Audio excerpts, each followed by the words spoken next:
ওই সময় আব্দুল্লাহ ইবনে আব্দুল্লাহর কওশনা আমিনার গর্ভে নবী আহমদ আসবেন। ওই সময় পরতন্ত্র যদি আমাকে আল্লাহ হায়াত দান করতো, এই দুনিয়ার জিন্দেগি দান ঈসা আলাইহিস সালাম নবী হওয়ার চাইতে ওই নবীর উম্মত হওয়াই আমার সৌভাগ্যটা ভালো হয়ে গেছে। সুবহানাল্লাহ। হযরত ঈসা আলাইহিস সালাম বলেন, জাতিরা তোমরা শোনো, আমার বড় আফসোস হয়, তোমরা তো চিনবে না, তোমরা কতদিন পর্যন্ত যেতে পারবে না, কিন্তু আমার বড় আফসোস লাগে যদি ওই দিন পর্যন্ত আহমদ নবী দিন আসবে, ওই পর্যন্ত যদি আমরা হায়াত নবী দিন চিন্তা করতাম আর আহমদ নবীর যদি উম্মত হিসেবে আমি ওই জমিনে আমার আল্লাহকে বের করতে না হলে ঈসা আলাইহিস সালামের জীবন ধন্য হতে এই জমিনে নবীর সাথে ওই জমিনে নবীর উম্মত হওয়ার সবচেয়ে আমার বড় সৌভাগ্য। শুধু তাই নয়, এরপর হযরত ঈসা আলাইহিস সালাম বিকানা হাত তুলে আল্লাহর দরবারে প্রার্থনা করলেন, রব্বানা যালামনা আনফুসানা ওয়া ইন লাম তাগফির লানা ওয়া তারহামনা লানাকুনান্না মিনাল খাসিরিন। ওই আমার আসমানের মালিক আল্লাহ, জমিনের মালিক আল্লাহ,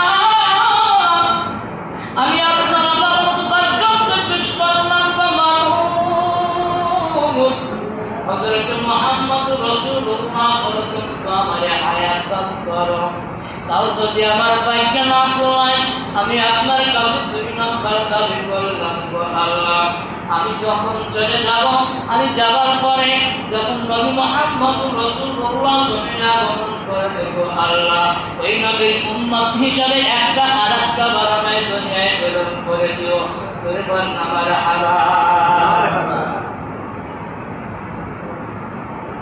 আমার যদি অতদিন পর্যন্ত তোমার আদালত হায়াত না থাকে, তাহলে দ্বিতীয় নাম্বার তোমার কাছে আমার দাবি রইল যে আহমদ নবী যখন জমিনে আগমন করবে, নবীও লাভ করবে, ওই সময় আমাকে নবী মুহাম্মদ রাসূলুল্লাহ জমিনে উম্মত হিসেবে আরেকটা বার আমাকে জন্ম দিও। নবী থাকাকালীন যদি না হয়, নবী যাবার পরেও যদি হয়, শেষবারের মতো আমি তোমার কাছে আবার একটা দাবি করলাম, নবী মুহাম্মদ রাসূলুল্লাহর উম্মত হিসেবে আমাকে ওই জমিনে আবার জন্ম দাও। সুবহানাল্লাহ। আল্লাহর দরবারে কবুল হইল হযরত ঈসা আলাইহিস সালামের দোয়া। আল্লাহ তাআলা বললেন, তোমাকে আসমানে উঠায় দেওয়া হবে, আসমানে রাখা হবে, কিন্তু আসমানে তোমাকে স্থান দেওয়া হবে, কিন্তু আসমান থেকে আবার আমি আল্লাহ রাব্বুল আলামিন তোমাকে নবী মুহাম্মদ রাসূলুল্লাহর উম্মতের জামানায় নাম প্রদান পর্যন্ত আমি আল্লাহ কিয়ামত কায়েম করব না। জোরে বলুন আল্লাহু আকবার। আল্লাহু আকবার। খেয়াল করছে, ওই নবী আসবে, নবী আসার আগে কিছু কাহিনী আছে, নবী আসার আগে কি কিছু কাহিনী আছে, নবী যাওয়ার পরে ওই ঈসা আলাইহিস সালাম আসার আগে কিছু কাহিনী আছে, সেই কাহিনীগুলো ধীরে ধীরে আমাদের মধ্যে আসছে।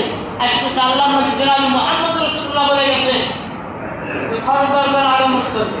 কি কোন ফরজ দরজার আসে কি আসে নাই? কথা বলে আসে কি আসে নাই?